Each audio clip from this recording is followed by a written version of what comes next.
Hi guys, welcome back to my channel. I am sincerely sorry. It's been 8 months since I posted my last video, and I'm genuinely sorry about that. Whew. There's been a lot going on in my personal life, and it hasn't eluded me the opportunity to make these videos because creating content is a lot of work. I kid you not, it's a lot of work. But at least I'm here now. You guys can see me, and we can have, well, not a conversation, but I can share a lot of information that I feel like is vital in the process of applying for a digital nomad visa for Spain. Now, I did make a video 8 months ago, talking about how you as a digital nomad or a remote worker can actually relocate to Spain with their digital nomad visa. And I had quite at least 7 people reached out to me, via email. I think it was actually more than 7. A lot of people reached out to me on Instagram. Some of them reached out to me on email because they wanted to have that conversation around, kind of like what, those documentations that I mentioned. How do they get it? What does it look like? What help can they get? Do they submit it directly to the consulate? I had quite a lot of questions. Okay, the first thing that I had mentioned is for you to have a completed visa application form. Now, that visa application form has to be completed in English and Spanish. Now, for you to be able to get that visa application form, there are 2 ways. One, you can download it from the consulate website, and the second one is that they will give it to you at the consulate when you have booked your appointment. But just to be on the safe side, I will highly encourage everyone who wants to do this to just download the form, take your time and fill it. Some of the information they will ask you there is your first name, last name, the purpose of your visit, and information about you, date of birth, passport number and whatnot. And that important thing to note is that whatever you fill in the English version, that's what you're going to fill pretty much in the Spanish version. It doesn't change. The information that is required does not change if the language is changing. It's the same thing. They just want you to translate it to Spanish, again, because you're going to Spain.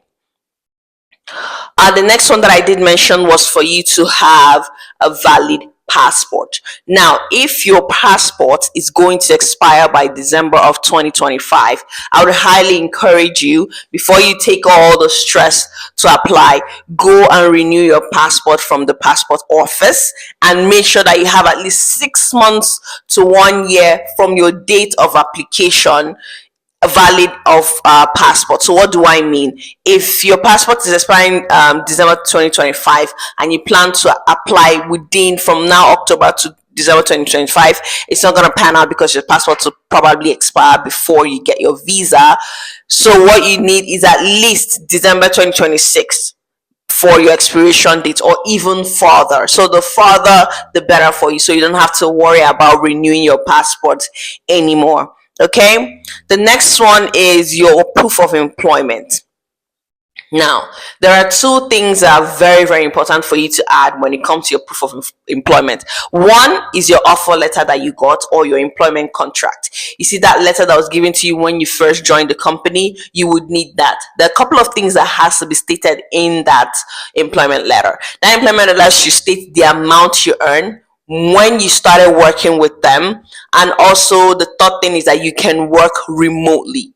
And the fourth thing, again, because you're going to Spain, is some of like the JDs, your job description, what you're supposed to do on a day-to-day, and also the fact, again, it's important for that employment letter to say that you can work remotely from anywhere in the world. Now, in certain situations, because your employment letter doesn't show that, you can go back to your HR, and your HR can draft a letter directing it to the Spanish consulate that says that, hey, we know this person, that puts your full name, middle name, everything, your address, the amount you earn, and also, if they can, your job description and how long you have worked with them, but specifically say that you can work from anywhere in the world. Now, the HR will sign, his email has to be there, and his phone number if it's a he, or if, basically, you get what I'm trying to say.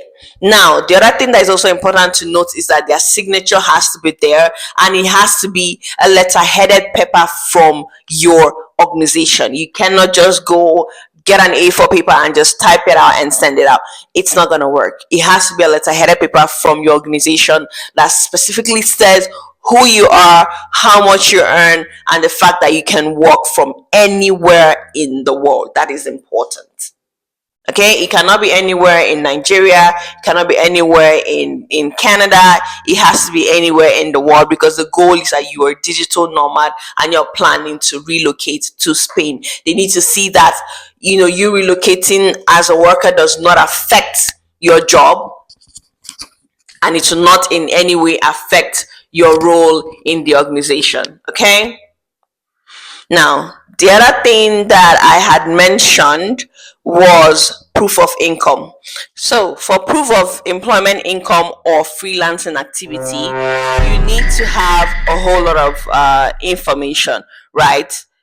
And that would be, if you're self-employed, you need self-employment evidence, receipts, invoices that you've gotten, and also invoices that backdate up to at least 3 years. Remember that you need to have at least 3 years of active freelance activity to be able to determine that, hey, this person has actually been working for a long time, and if they come to Spain, they are not going to be a liability in the country. The other one is your proof of income. Now, it is very, very important that you have all the information needed as opposed to having some. And when in doubt, please just reach out to me. I'm more than happy to clarify it. But then again, let's be short and sweet. Okay? Now, a couple of things to notice that when it comes to proof of income, the fact that your HR had already written that letter is valid proof. If you have your invoices, that's proof enough. But other things that are important, remember, add all of them, not some of them. You need to add your bank statements. Bank statements would show, all the transactions that were made to you from your employer or from your freelance work.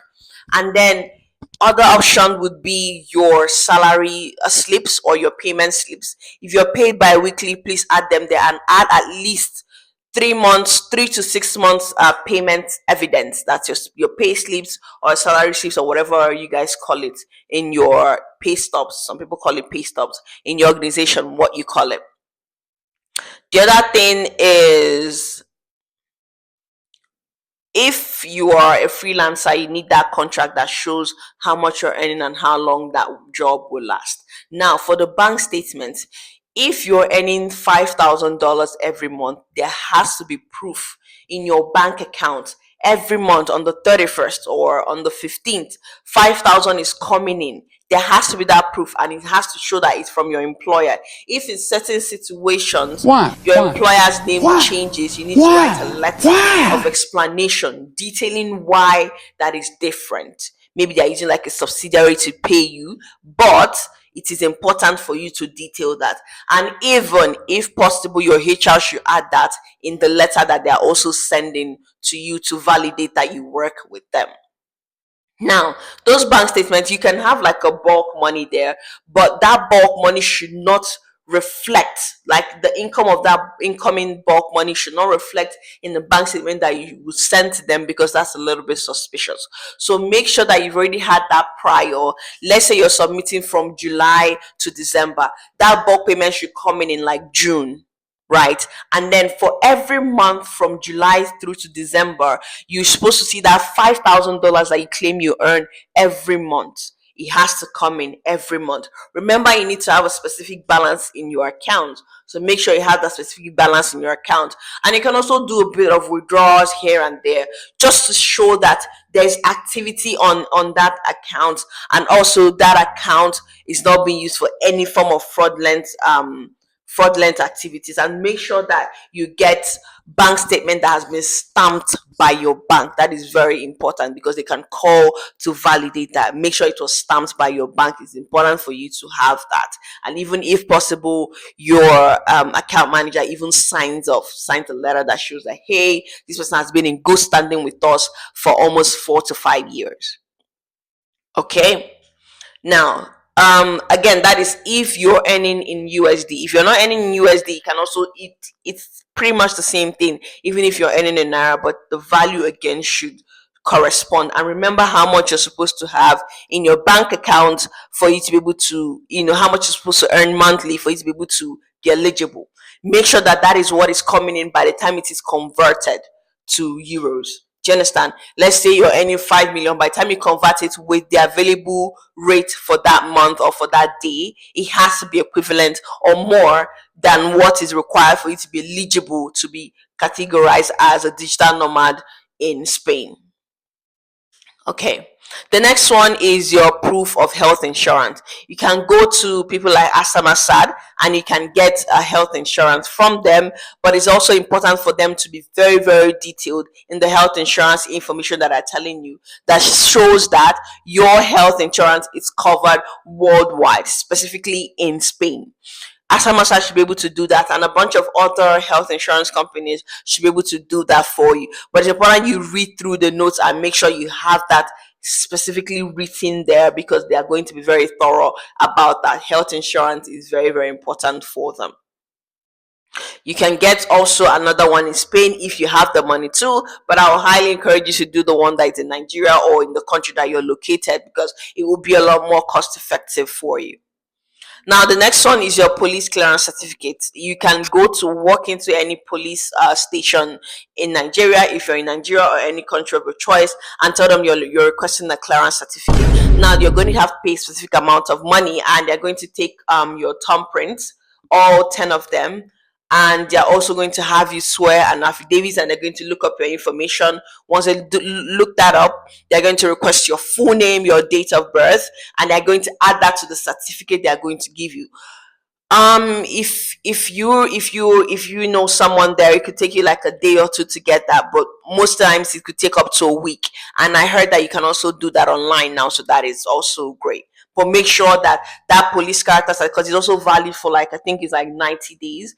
I don't know if it has been shortened. It's important for you to check to make sure, but it should usually be valid for 90 days. So make sure that you're getting that just in the nick of time, as around the time you want to apply. That should be, in my own opinion, the last thing you're going to get, so that it's still valid for a longer period of time for when they need to check that for you. The other one is your proof of accommodation. There are so many places you can get that now. One of them is Airbnb. Once you've booked the apartment for like a month or like 2 months, you can get certificate of accommodation that you can actually download from Airbnb. But make sure that the Airbnb account that you're using is in your full name.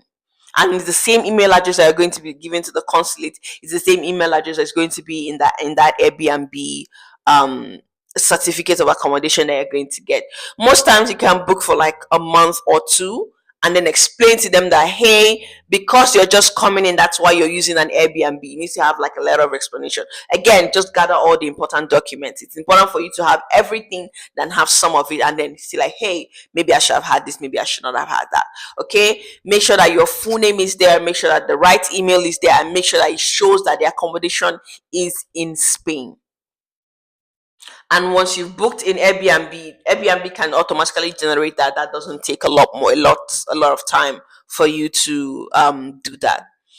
The next one is your passport photograph. Just Google what Euro passport photographs should look like, and go to the nearest photography company or the nearest photographer that you know, and take those passports. Make sure that it aligns with what the Euro passport photographs should look like. That is very, very important, because that can actually cancel you out even before you get to submit the consulate, because sometimes they can be a little bit picky with all those kind of things. So make sure you have the right things before you go ahead to submit. The next one is your visa fee. Now, it's important for you to have that visa fee in, if you can, euro, but if not, to make sure that it's equivalent in naira.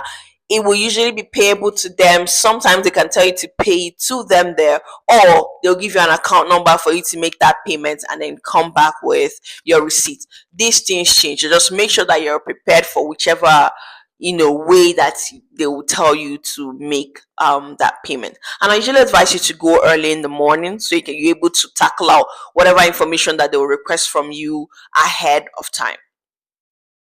Okay. Now, the next one that it is there is your documents. Now, because you're going there as a digital nomad visa and you need to verify and authenticate some of your documents, and this would be your, if you have a BSc, if you have an MSc, you need to take it to education, Ministry of Education, for them to validate and stamp it. It is very important. If you take it to the consulate without the Ministry of Education validating and stamping it, they're not going to accept it. They need to show, the Ministry of Education needs to show that, hey, this is actually valid, this is a valid education that this person did in Nigeria, and we are stamping it to say that we validate it. So you need to take the Ministry of Education to validate that. And the other thing is that you need to also translate that to Spanish. So you need to get a verified official translator to translate that for you from English to Spanish. That is your credentials. Once they translate that, you're good to go. The other one is also you need to get is your resume, your CV. Your CV has to detail all the jobs that you've done, and it has to be in line with what you're currently doing. And at least what you're currently doing, the job you're currently doing, you should have had it for at least 3 years or more. Now, it might not be with the same company, but it should be, let's say, for example, you're a business analyst. You should have been a business analyst for at least 3 years before going to apply. Now, with the current job or the current work that you're on, you should have been working with them for at least 3 months or more. If you just started working with them, just calm down. You don't need to apply for anything now because they'll definitely reject you. Wait for at least 3 months or more. After you've been verified by them, you have good standing with them, then you can start to have those conversations about relocation. If it has been, ideally from my own side, I would say for you to wait 6 months, at least a minimum of 6 months, for you to just make sure that you've dotted all your T's, and you've crossed your T's and you've dotted your I's, so you don't have any form of issue along the line. Once you gathered all these documents that we've been talking about back and forth, you now need to email them. I've already submitted that in the previous video, so go ahead and watch that to get that email, and then let them know you want to book an appointment to submit for the digital nomad visa. I don't know if the Abuja consulate does that, but I'm confident that the Lagos consulate actually does that, so you can go there. I'm not sure they do walk-ins, but you can try. But if not, just email them or call them to book an appointment to submit all those documents. Now, when in doubt, please go ahead and ask them questions. And even before you go ahead, if at any point you get stuck, or if everything that I have explained here, some of them is still a bit, it's a little bit confusing for you, please go ahead and shoot me a DM. Please be concise, and with any question that you have, I can answer the short questions. If you want a consultation, I can also come in to consult with you for about an hour. If you want someone to help you through the entire process, guide you through that, I can also do that. But again, we need to plan ahead of time because I have a busy schedule. But yeah, that's everything that I wanted to talk about today. Let me know other things that you guys want me to talk about. The next thing I want to talk about is also some of the other digital nomad visas that you can apply for aside from Spain and Portugal. The world is your oyster. There's a whole lot of places you can go as a remote worker in Nigeria. You don't need to stay in the country anymore. And that's it for me. Thank you so much, guys. I really appreciate each and every one of you. Please don't forget to like, subscribe, and comment, and also follow me on Instagram. This is my handle. Also follow me on TikTok because your girl is on TikTok now. And this is also my handle. Thank you. I'll see you guys in my next video. I promise I'll be a lot more consistent. Bye, everyone. Take care.